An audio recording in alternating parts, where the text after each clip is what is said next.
aucune réponse, aucune intervention. Pourtant, des nouvelles de Zinedine Zidane, quelqu'un en a reçu. Un message, pas vraiment amical, adressé directement à l'artiste franco-algérien.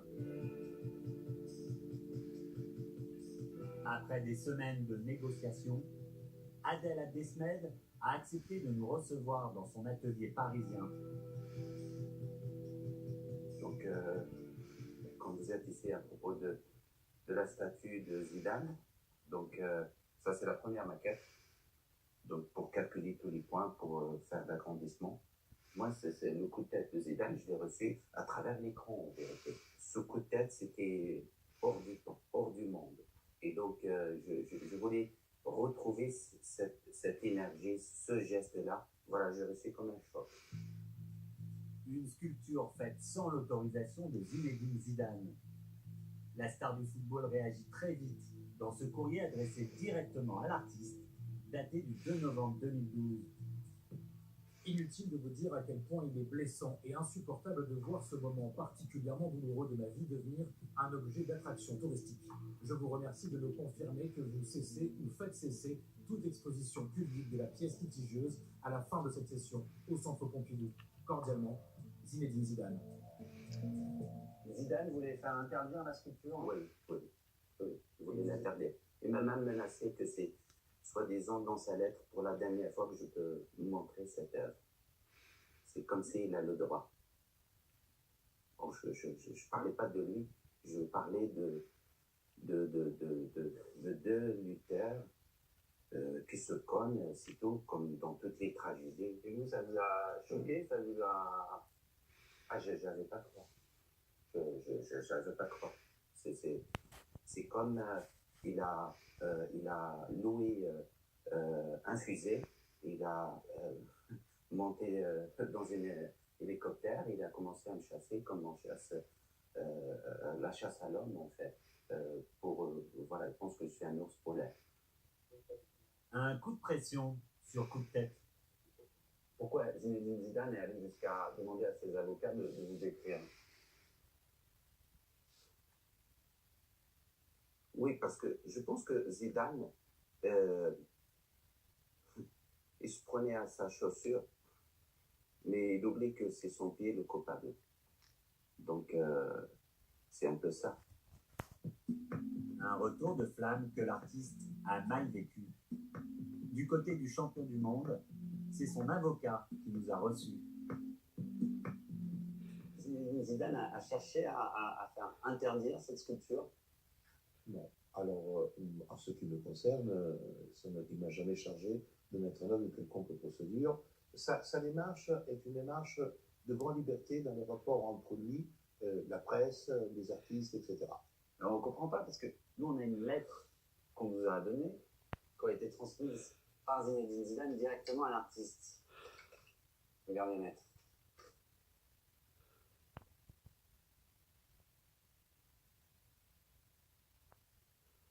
Vous, cette lettre, vous n'étiez pas au courant? Non. C'est peut-être quelque chose qu'il a exprimé personnellement, mais sans pour autant aller jusqu'au point d'envisager une procédure judiciaire. C'était quoi alors, des menaces?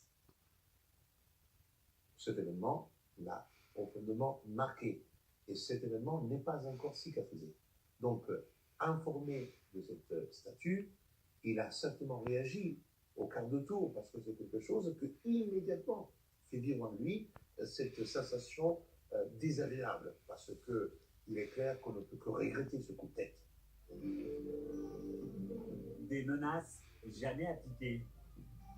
D'ailleurs, l'artiste a continué d'exposer sa sculpture partout dans le monde. Information culturelle. C'est sur la corniche de Doha que prendra place une sculpture de l'artiste franco-algérien Adel Abdesmed. Elle représente Zinedine Zidane, c'est une fierté pour le pays. 2012, le pays organisateur de la Coupe du Monde 2022 achète coup de tête. L'année suivante, le Qatar invite l'artiste à exposer ses œuvres dans le musée d'art contemporain du pays. Pourtant, aujourd'hui, aucune trace de la sculpture. Nous avons contacté l'Émirat. Voici leur réponse. succincte. Coup de tête a été exposé temporairement dans le cadre des expositions d'octobre 2013. L'œuvre d'art est pour l'instant en réserve, jusqu'à ce qu'un projet d'exposition l'inclue. Une version de l'histoire quelque peu édulcorée. Nous allons le découvrir, non pas au Qatar, mais à Florence, en Italie. C'est bien là-bas, en lisière de la ville de Médicis, que se trouve la preuve que la sculpture Coup de tête a été censurée. Pierluigi Tazzi est le commissaire de l'exposition consacrée à Adel Abdesmed au Qatar en 2013. Il nous accueille sur les lieux de son nouveau projet artistique. Quand et comment vous êtes rendu compte qu'il retirait Coup de tête de la corniche? Nous nous avons appris de la presse.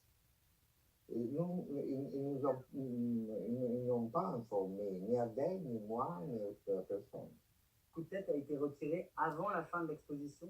Avant le reste? Oui, avant la fin de l'exposition. Une décision qui a troublé notre commissaire, car l'émirat a longtemps affiché sa fierté vis-à-vis de la sculpture. Preuve en est le catalogue de l'exposition d'Adel Abdesmed, préfacé par la fille de l'émir, la Madame Culture du Qatar. En parallèle à l'exposition, les résidents et les touristes pourront admirer la sculpture Coup de tête qui a été installée de manière permanente sur la corniche de Doha. Ce catalogue, le Qatar a finalement refusé de l'éditer. Derrière cette censure, le commissaire soupçonne le comité d'organisation de la Coupe du Monde 2022. À votre avis, pourquoi la sculpture a été retirée de la corniche? Le comité d'organisation de la Coupe du Monde a décidé de la déplacer. Les raisons économiques sont plus importantes du reste. Alors, c'est une raison fondée sur l'économie et la distance entre l'art et le sport. Zinedine Zidane a été l'ambassadeur du Qatar pour le Mondial 2022. Quelle honte, Zidane! Un homme a commandé à l'artiste une nouvelle sculpture. L'argent du pétrole va chez Daesh. Son nom, François Pinault, le plus grand collectionneur français d'art contemporain, habite dans une de ces villas du bord de mer de Dinard. Voilà, c'était l'histoire de la statue de Zidane mettant un coup de boule à Materazzi, alors qu'il a juste dit genre va niquer ta sœur. Bon, et alors, c'est pas grave, moi quand on me dit va niquer ta mère, je mets pas des coups de boule à tout le monde. Franchement, il nous a fait perdre la Coupe du Monde, la numéro 2 en 2006. Son geste est impardonnable et ne peut même pas être appelé art, sculpture. L'art doit être une mise en scène émotionnelle, mais pas tragédique. On n'est pas en tragédie, on est dans le sport spectacle. Donc, non seulement il trahit son sport, ses valeurs, et surtout, il a fait chuter un pays tout entier, la France. Un coup de boule à Materazzi, un coup de boule violent qui m'a tué ce jour-là aussi. Le projet, c'est Plouf.